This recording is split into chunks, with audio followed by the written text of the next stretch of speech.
Bonjour mes petits loups, j'espère que vous allez bien. Je vous retrouve une dernière fois aujourd'hui, en fait pour vous présenter un autre livre qui est celui-ci.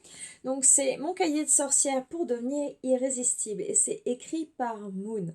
Alors c'est un livre que je trouve très intéressant parce qu'il aborde la cosmétique d'un point de vue assez différent. En fait, quand on est sur les grandes enseignes comme Amazon, My Cosmetics, tout ça, on va acheter des matériaux qui vont nous servir à l'élaboration de cosmétiques. On va par exemple acheter des macérats, des hydrolats, des alcoolétures, voilà. Et on va nous expliquer comment en tirer un produit fini. Dans les grandes enseignes, on va se rapprocher un peu de ce qui est du commerce dans le sens qu'on va faire beaucoup d'émulsions, beaucoup le format crème hein, qui est très apprécié. Alors que là, dans mon cahier de sorcière, bah, en fait, on est sur une approche qui est complètement différente.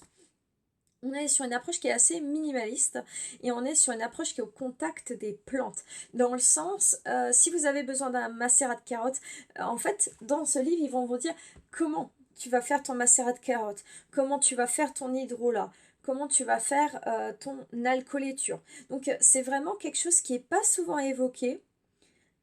C'est vraiment sympathique. Du coup, on va vraiment quelque part pouvoir un peu sortir du gros commerce parce qu'on va pouvoir s'indépendantiser pour réaliser son hydrolat, pour réaliser son macérat huileux ou alcoologlycériné.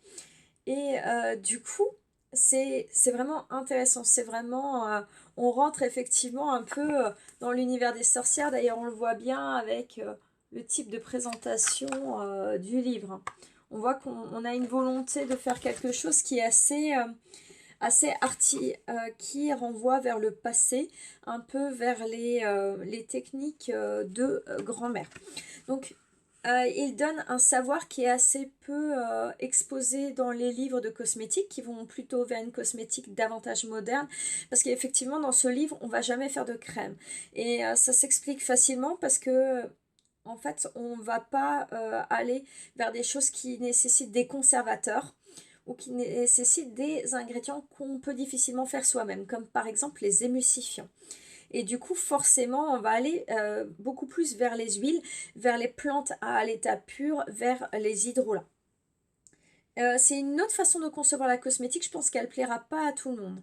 Mais par contre, elle est authentique, le livre est bien fait, il est sympathique, il est que à 9 euros et ils en ont fait un autre de la même collection qui s'appelle Les Immortels et cette fois c'est pour les remèdes et on va faire par exemple nos propres tisanes, nos propres sirops. Donc vraiment c'est un livre qui ne manque pas d'intérêt. Par contre, en le replaçant dans le contexte citadin. Maintenant, une personne qui est citadine, qui n'a pas la possibilité d'avoir une herboristerie à portée ou de faire de la cueillette, ben, ça devient difficile. Clairement, je pense que ce ne sera pas pour tous les publics. Je pense qu'il y en a qui préféreront acheter leur matière première finalisée, si je puis dire, dans des grandes enseignes. Il y en a qui ne voudront pas avoir des bocaux d'huile en macération chez eux ou consacrer une cocotte pour faire les hydrolats.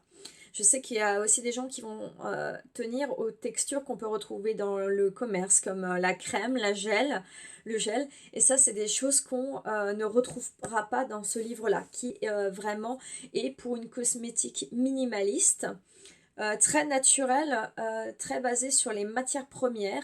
Je pense qu'on peut dire économique aussi parce qu'elle amène vers une pratique d'indépendance et du coup qui est plutôt intéressante. Ce qui n'empêche pas en fait de nous guider. Là par exemple j'ai une page où elle parle des différents types de peau et pour chaque type de peau en fait j'ai une lotion nettoyante. Ce qu'elle appelle une crème visage mais qui ne sera pas à proprement parler une crème hein, parce que pas de phase aqueuse mais ce sera en fait un beurre et elle parle de crème corps et elle parle de masque. Alors on est aussi un peu sur la cosmétique fraîche parce qu'elle parle par exemple de l'utilisation du yaourt, de l'utilisation du miel, donc toujours sur quelque chose pour rester en fait sur quelque chose d'économique, de minimaliste et j'ai envie de dire d'indépendant. Donc j'y consacrerai un article, je vous mettrai peut-être aussi quelques photos. Il y a aussi à la fin un index des plantes et de leurs propriétés. C'est un livre pas cher et que je trouve vraiment sympa. Et si vous avez si vous-même vous êtes 100% naturel et que vous voulez passer à une attitude assez minimaliste et indépendante dans votre pratique, ce livre-là peut vraiment répondre à vos envies. Voilà, voilà, c'est tout pour aujourd'hui. Je vous fais plein de bisous. À bientôt.